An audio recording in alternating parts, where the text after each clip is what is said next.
Kinumpirma na sa isinapublikong report ng National Bureau of Investigation na tinatawag na rub-out at hindi shoot-out yung naganap sa Atimon ng Quezon nitong Enero. Ang punot dulong umano nun, illegal na sugal na weteng. Nakatutok si Lia Manyalak del Castillo. Away sa weteng ang lumalabas na motibo sa pagpatay sa 13 tao sa Atimonan, Quezon noong Enero. Base sa investigasyon ng National Bureau of Investigation o NBI, hindi shootout kundi rub-out ang nangyari. Ginawa raw ni Superintendent Hansel Marantan ang operasyong tinawag na Coplan Armado para patayin ang grupo ni Vic Siman na matindi raw nitong kakumpetensya sa weteng sa Laguna. Sinasabing si Marantan ang protektor ng gambling lord doon na tinawag na si Katita. The probable motive for the killing is the apparent rivalry existing between the two main protagonists of the incident, Police Superintendent Hansel Marantan and Vic Siman, reportedly resulting from territorial conflicts involving wetting and other gambling activities, which has already claimed the lives of several cabos and protectors of the rival wetting operators, namely Siman, Vic Siman, and a certain Katita, the alleged benefactor of Marantan. Coplan Armado allegedly gave Marantan the perfect cover for eliminating the competition, but at the same time earning further professional accolade for eradicating the alleged Siman Habitan Pelayo gun-for-hire group.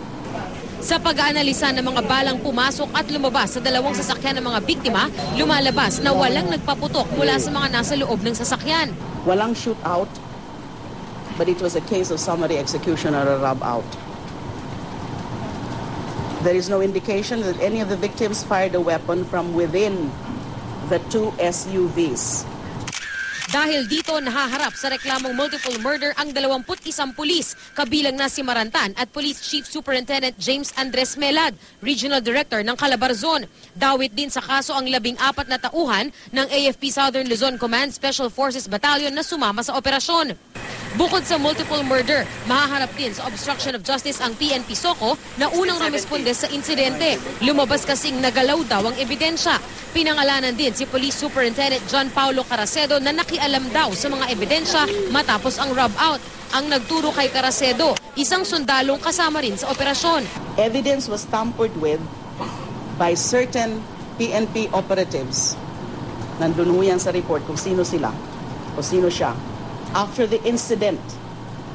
So tampering was done after the incident to make it appear that the victims exchanged gunfire with the PNP and military personnel, including firing of the victims' weapons, after everyone has already been confirmed dead, and the placement of the weapons on or near the hands of the victims to make it appear that said weapons were used by the victims.